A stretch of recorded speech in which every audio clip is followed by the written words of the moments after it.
Personalise பண்ணுங்க. வீடியோக்குள்ள போறது முன்னாடி உங்களுக்கு தரமான நாட்டு கோழிகள் வேணுமா? அரசு சான்றிதழ் பெற்ற நாட்டு கோழிகளுமா? எங்க யாரை தொடர்பு கொள்றதுன்னு தேடுறீங்களா? கவலைப்படுங்க. AR6 இவங்க பாத்தீங்கன்னா அவங்க பண்ணையில உற்பத்தி பண்ண நாட்டு விதைகளை விற்பனை செஞ்சுட்டு இருக்காங்க. இவங்க கிட்ட பாத்தீங்கன்னா நாட்டு காய்கறி விதைகள், மூலிகை விதைகள், அப்புறமா பழக்கன்றுகள், அவங்க தீவன கருமைகள் கூட விற்பனை செஞ்சுட்டு இருக்காங்க. இன்னைக்கு 15 வருஷமா விற்பனை செஞ்சுட்டு இருக்காங்க. உங்களுக்கு நாட்டு விதைகள் வேணும் அப்படின்னு நினைச்சீங்கன்னா கீழே நம்பர் தெரியலாம், அதுக்கு நீங்க தொடர்பு கொடுங்க. அவங்களே உங்க வீட்டுக்கு அனுப்பிடுவாங்க. காரணம்னா இது ஒரு நல்ல அடைஞ்ச சூழ்நிலையில் இருக்குது. இந்த ஷெட்டும் பார்த்துங்க நான் இதுக்காக டிசைன் பண்ணது. இப்போ நார்மலாக நீங்கள் கோழி பண்ணையில் பார்த்தீங்கன்னா சைடு ஃபுல்லாக வலையை பார்த்துருக்கலாம். இவரின் தொலைபேசி எண் மற்றும் முழு வீடியோவுக்கு 119 ரூபாய் செலுத்தி ஜாயின் பண்ணுங்க. 1 மாதத்திற்கு. நிறைய குரூப்பிங் மார்டாலிட்டி, திடீர்னு கரண்ட் போனால் கூட இந்த 50 பாக்ஸுக்குள்ளே இருக்கும்போது ஒன்றுமே ஆகாது. இப்போ ஒரு 200 சிக்ஸ் போட்டு 2 லைட்டை போட்டிங்க, கரண்ட் போச்சு, நீங்கள் கவனிக்கல தூங்குறீங்க, ஏகப்பட்ட மார்டாலிட்டி வந்துடும்.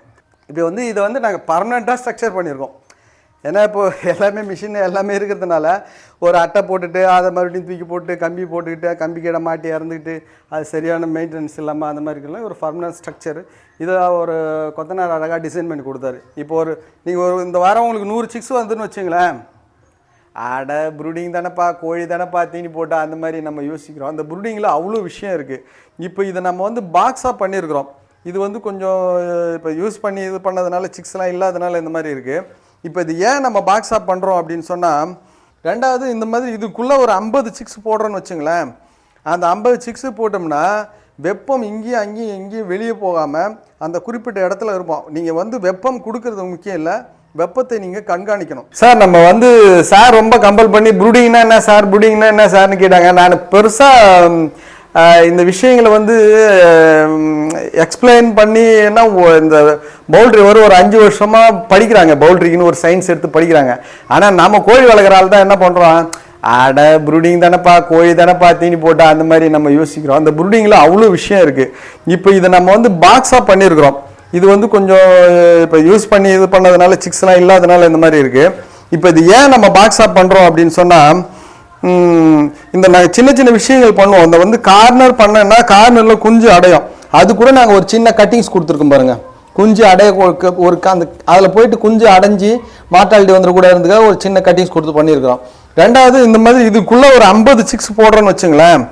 அந்த 50 சிக்ஸு போட்டோம்னா வெப்பம் இங்கேயும் அங்கேயும் எங்கேயும் வெளியே போகாமல் அந்த குறிப்பிட்ட இடத்துல இருப்போம். நீங்கள் வெப்பம் கொடுக்கறது முக்கியம் இல்லை, வெப்பத்தை நீங்கள் கண்காணிக்கணும். நான் சொன்ன மாதிரி ப்ரூடிங்ன்றது உயிர் வாழும் சூழல். இப்போ இந்த ப்ரூடிங் சம்மர் டைமாக இருந்துன்னு வச்சுங்களேன், இது ஓப்பனில் விட்டுருவோம், லைட்டை மட்டும் போடுவோம்.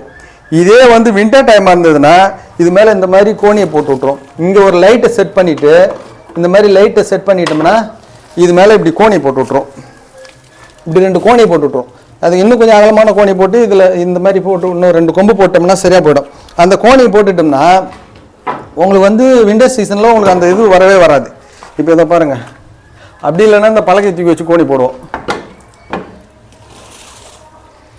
இந்த மாதிரி கோணி போட்டுட்டோம்னா உங்களுக்கு உள்ளே ஒரு பக்கம் காற்று வேணும்னா அந்த பக்கம் போய்க்கும், வெப்பம் வேணும்னா இந்த பக்கம் வந்துக்கும். ஸோ ப்ரூடிங்கில் இவ்வளோ விஷயம் இருக்குது.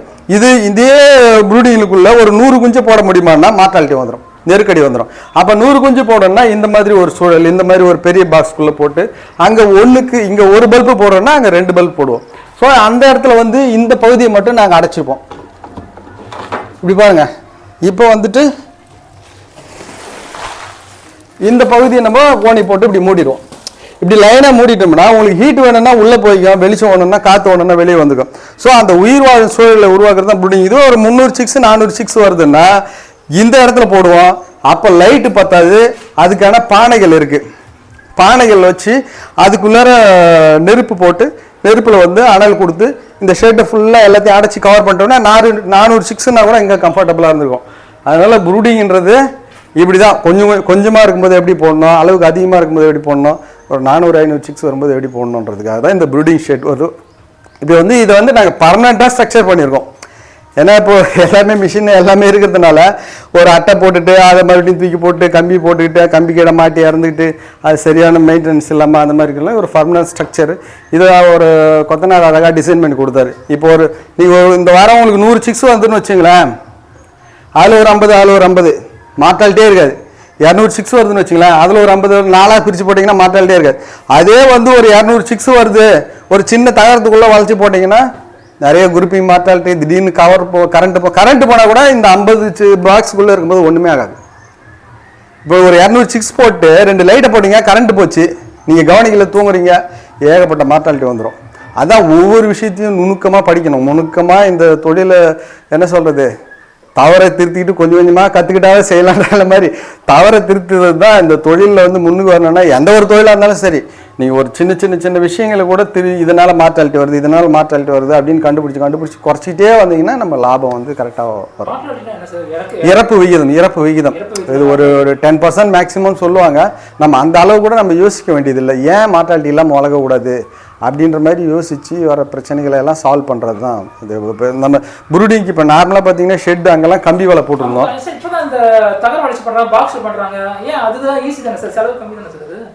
செலவு கம்மி தான்.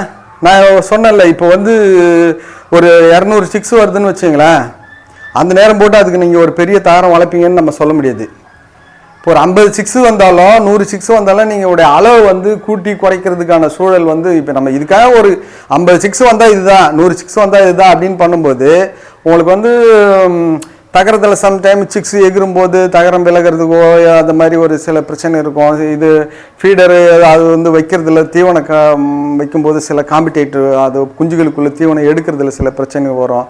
அது கொஞ்சம் நீங்கள் அந்த அதான் மாற்றலைன்னா கூட நிறைய சிக்ஸ் இருந்ததுன்னா உங்களுக்கு அந்த ஈரப்பதம் மடியில் இருக்கிற ஈரப்பதம் அதிகமாகும். ஈரப்பதம் அதிகமாச்சுன்னா ஹியூமிடிட்டி அதிகமாகும். இப்போ நிறைய தொந்தரவு. இதில் ஃபிக்ஸடாக நம்ம 50 சிக்ஸுக்கு இதுதான் அப்படின்னு நம்ம ஒரு ஃபிக்ஸ் பண்ணிட்டோம்னா அதனுடைய மெயின்டெனன்ஸ் கரெக்டாக இருக்கும். எனக்கு மெயினாக என்னென்னா கரண்ட்டே இல்லைன்னா கூட இதில் பிரச்சனை வர்றதில்லை சார். காரணம்னா இது ஒரு நல்ல அடைஞ்ச சூழ்நிலையில் இருக்குது. இந்த ஷெட்டும் பார்த்துங்க நான் இதுக்காக டிசைன் பண்ணது. இப்போ நார்மலாக நீங்கள் கோழி பண்ணையில் பார்த்தீங்கன்னா சைடு ஃபுல்லாக வலையை பார்த்துருக்கலாம். இதில் பாருங்கள் ஜாலி போட்டிருக்கோம், இதில் ஜாலி போட்டிருக்கோம். இன்னும் வின்டர் சீசன் போட்டிங்கன்னா இதுக்கும் கொம்பு கட்டி நாங்கள் மேலேயே தார் பண்ணி ஆல்ரெடி ஓட ஹீட்டு இங்கே வந்து இது இருக்குது. இதில் வந்து நம்ம லைட்டுங்கிறது ஜஸ்ட் ஃபார்மாலிட்டி. அந்த மாதிரி சில டைம் நான் ரொம்ப வெயில் இருந்ததுன்னா ப்ரூடிங்கே போட மாட்டேன், வெறும் இந்த சிஎஃப்எல் பல்பை மட்டுமே லைட்டு வெளிச்சத்துக்காக தீவனம் எடுக்கிறதுக்கு மட்டுமே லைட்டு போட்டு விடுறது. அது என்னன்னா நம்ம கணிக்கிறது தான் இந்த வெப்பநிலை இதற்கு போதுமானது அப்படின்னு சொல்லிட்டு நம்மளை உணர்ந்தா சரியா போச்சு சார். இப்போ வந்து இந்த ஹியூமிடிட்டி வந்து நமக்கு எப்படியோ அதுதான் அதுக்கும் வேலை செய்யும். அதனால தான் இது பண்ணியிருக்கோம். நீங்கள் சொல்கிற விஷயங்கள் வந்து கரெக்டு. இப்போ ஒரு ப்ரூடிங் நீங்கள் வந்து நான் இதை 25 வருஷமாக யூஸ் பண்ணிக்கிறேன், இன்னும் 20 வருஷம் யூஸ் பண்ணால் கூட ஒன்றும் பிரச்சனை கிடையாது. நீங்கள் ஒரு தகுடாக அதே போட்டுன்னு வச்சிங்களேன். இப்போ நம்ம இதுதான் தொழில்னு ஆகிப்போச்சு. ப்ரூடிங் இன்னொரு ஒரு ஸ்ட்ரக்சர் தேவைப்படுது. அது வந்து நீங்கள் மார்ட்டாலிட்டி இல்லாமல் இறப்பு நீங்கள் வந்து எங்கே இழப்பு அதிகமாக இருக்கும். இப்போ 100 ரூபா கொடுத்து ஒரு சிக்ஸ் வாங்குறீங்க, நீங்கள் 100 சிக்ஸ் வாங்குறீங்க வந்து 10,000 கொடுத்து வாங்கிட்டு வரீங்கன்னு வச்சிங்களேன். அன்றைக்கி வர எடுத்து வந்து கொண்டு விட்ட உடனே ஒரு 5 சிக்ஸ் செத்து போகுது, மறுநாள் ஒரு 10 சிக்ஸுக்கு செத்து போகுதுன்னு நமக்கு எவ்வளோ கஷ்டமாக இருக்கும். அதனால் ப்ரூடிங்க்கு நம்ம கண்டிப்பாக இம்பார்ட்டன்ட் கொடுக்கணும். அது என்ன குழந்தை தானே, குழந்தை பருவத்துலேருந்து மேலே வர்றது. அதுக்கு வந்து அதில் வந்து காட்டுற அலட்சியம் வந்து நம்மளை பெரிய நட்டத்துக்கு கொண்டு போயிடும். நாமளே ஐடியா பண்ணது தான் சார். இப்போ நம்ம எல்லாமே நம்ம வந்து அதான் சரி சரி சரி இப்போ தப்பு நடந்துச்சுன்னா அப்படின்னு நான் நினைக்கிறது இல்லை. சரி இதை எப்படி அவாய்ட் பண்ணலாம் அப்படின்னு. ஏன்னா நான் அட்டைப்பெட்டிக்குள்ளே லைட்டை போட்டு விட்டுலாம் நிறைய லாஸ் ஆகிருக்கிறேன். அப்படிலாம் சிக்ஸ் நிறைய இறந்து அப்படியே கொண்டு போய் கொட்டி புதைச்சிருக்கிறோம். காடை குஞ்சிக்கு இந்த மாதிரி லைட்டை போட்டு விட்டு அப்படியே கொண்டு போய் புதைச்சிருக்கிறோம். ஸோ அப்போ வந்து ப்ரூடிங்கில் வந்து இவ்வளோ சிரமம் இருக்குது. அது வந்து பிறந்து வளர்ந்த குழந்தை, அதை வந்து நம்ம இந்த மாதிரி டெய்லி பண்ணக்கூடாது. அதுக்கான ஒரு கம்ஃபர்டபுள் சூழ்நிலையை உருவாக்கணும். அதான் நான் சொன்னேன்ல, வாத்துக்கு ஃபஸ்ட் டேவே நான் குட்டையை உருவாக்கணுன்ட்டு. ஏன்னா அது வாத்தோட நேச்சர் பார்த்திங்கன்னா தண்ணியில், இப்போ நம்ம அந்த தண்ணியில் எப்படி அது விளையாடுச்சுங்க, அதோட நேச்சர் அது. இப்போ சிக்ஸ் வந்து ஒரு நேச்சர் என்னென்னா தாய் மடியில் அது இருக்கணும். பிறந்த உடனே 10 நாள் தாய் மடியில் இருக்கணும். அது தேவைப்பட்ட போய் தண்ணி எடுக்கணும், பட் வந்து மறுபடியும் தாய் மடியில் பூந்துக்கணும்.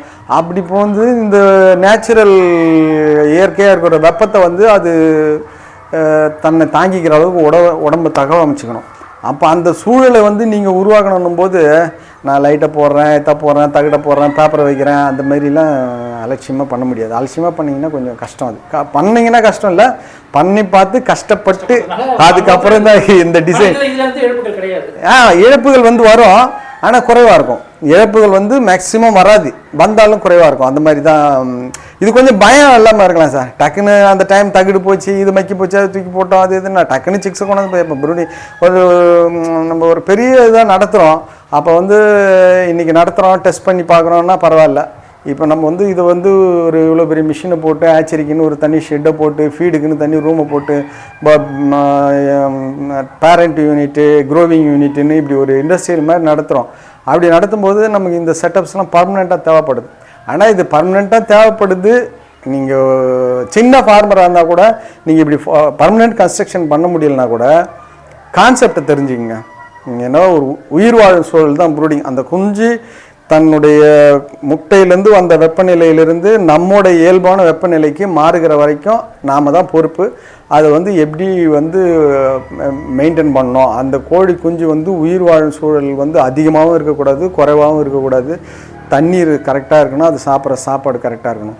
அதுக்கப்புறம் அதுக்கு எதிர்காலத்தில் கொடுக்க வேண்டிய தடுப்பு மருந்துகள் நீங்கள் அது கோழியாக இருந்தாலும் வான்கோழியாக இருந்தாலும் கொடுக்கணும். இப்போ வாத்துக்கெல்லாம் நம்ம அது பண்ணுறதில்ல.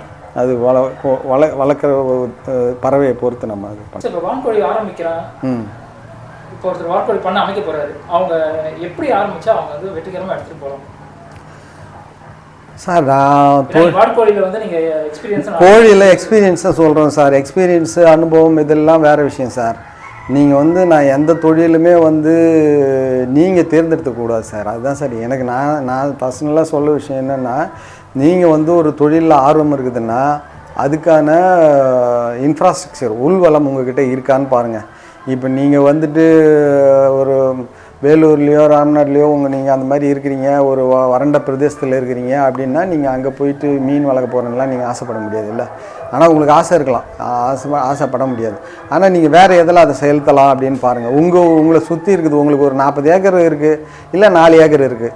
இந்த வளத்தில் நம்ம எதை பண்ணலாமோ உங்களுக்கு ஆர்வமாக இருக்கிறத பண்ணுங்கள். நான் தொழில் வந்து இதை பண்ணுங்கன்னா எந்த தொழிலுமே ஒரு முட்டையை உடச்சி விற்றா ஆம்லெட்டாக விற்றா 15 ரூபா கிடைக்கும். முட்டை 5 ரூபா தான். உங்களுக்கு 15 ரூபா 10 ரூபா லாபம்னு தெரியுது. ஆனால் அது எந்த இடத்துல வைக்கணும், எந்த சூழ்நிலையில் வைக்கணும், அது நம்மளால் பண்ண முடியுமா அப்படின்றது நமக்கு லாபம்னு நிறைய லாபத்துக்கான தொழில் இருக்குது. உங்கள் சூழலுக்கான தொழில் எதுவோ அதை பண்ணுங்கள். உங்கள் ஹாப்பினஸை லூஸ் பண்ணாதீங்க, உங்கள் மகிழ்ச்சியை வந்து லூஸ் பண்ணாதீங்க. ஹாப்பினஸ் வந்து உங்கள் தொழிலில் இருக்கட்டும், பட் பை ப்ராடக்டாக மணி வரட்டும். உங்களுக்கு பணம் வந்து வாழ்க்கையை நடத்தக்கூடிய அளவுக்கு பணம் வரணும். ஆனால் அது வந்து உங்களை வற்புறுத்தி சம்பாதிக்கிற மாதிரியோ உங்களை வந்து கஷ்டப்படுத்தி சம்பாதிக்கிற மாதிரியும் இருக்கக்கூடாது. அப்போது தான் உங்களுக்கு தொழில் கரெக்டாக இருக்கும். நீங்கள் உங்களுக்கு ஆர்வமாக இருக்கணும். சம்டைம்ஸ் இதுதான் டெக்னாலஜி, இந்த தொழில் பண்ண லாபம், இந்த தொழில் பண்ண நஷ்டம்லாம் நான் சொல்லவே மாட்டேன். இப்போ வான்கோழியில் கூட நீங்கள் பண்ணுங்கள், எந்த தொழில் பண்ணாலும் கொஞ்சமாக பண்ணுங்கள்.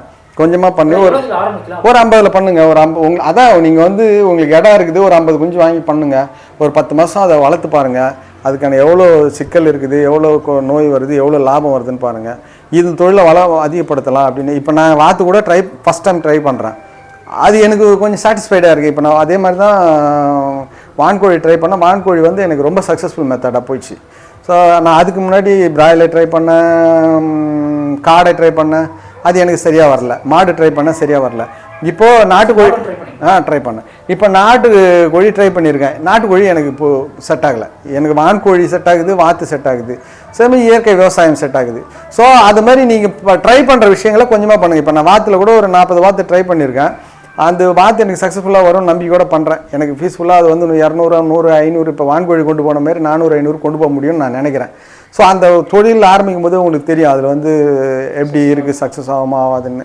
எனக்கு வந்து இப்போ அது மாதிரி நீங்கள் வந்து எந்த விஷயம் பண்ணாலும் வான்கோழின்னு இல்லை, நாட்டுக்கோழின்னு இல்லை, உங்களுக்கு எது பிடிக்குதோ கொஞ்சமாக ட்ரை பண்ணுங்கள். அதுலேருந்து கற்றுக்குங்க சார். கஷ்டம் வந்து எல்லா தொழிலையும் இருக்குது. அதுலேருந்து கொஞ்சம் கொஞ்சம் உங்களுக்கு ஆர்வம் வந்துருச்சுன்னா, உங்களுக்கு அதுக்கான வளம் இருந்துச்சுன்னா, ஒரு பண்ணைக்குட்டை இருக்குது, ஒரு இது இருக்குது, அதில் மீன் தான் வளர்க்க போகிறீங்க நீங்கள் முடிவு எடுத்தீங்கன்னா, அந்த தொழிலில் முன்னோடியாக இருக்கிறவங்கள போய் பாருங்கள். அதில் இருக்கிற தொழில்நுட்பங்களை என்னென்னு பாருங்கள். அது ட்ரை பண்ணுங்கள். ட்ரை பண்ணிவிட்டு தவறுகளை திருத்த முடிஞ்ச வரைக்கும் திருத்தி அதில் ஏன்னா அதில் மெயினாக உங்களுக்கு ஆர்வம் இருக்கணும். அந்த தொழிலை கண்டுபிடிச்சி கொஞ்சம் கொஞ்சமாக இது பண்ணுங்கள். எது பண்ணாலும் கொஞ்சமாக ஸ்டார்ட் பண்ணுங்கள். எல்லாத்துலேயும் கஷ்டம் இருக்குது, எல்லாத்துலேயும் லாபம் இருக்குது. அவ்வளோதான். ரொம்ப நன்றி சார். தேங்க்யூ.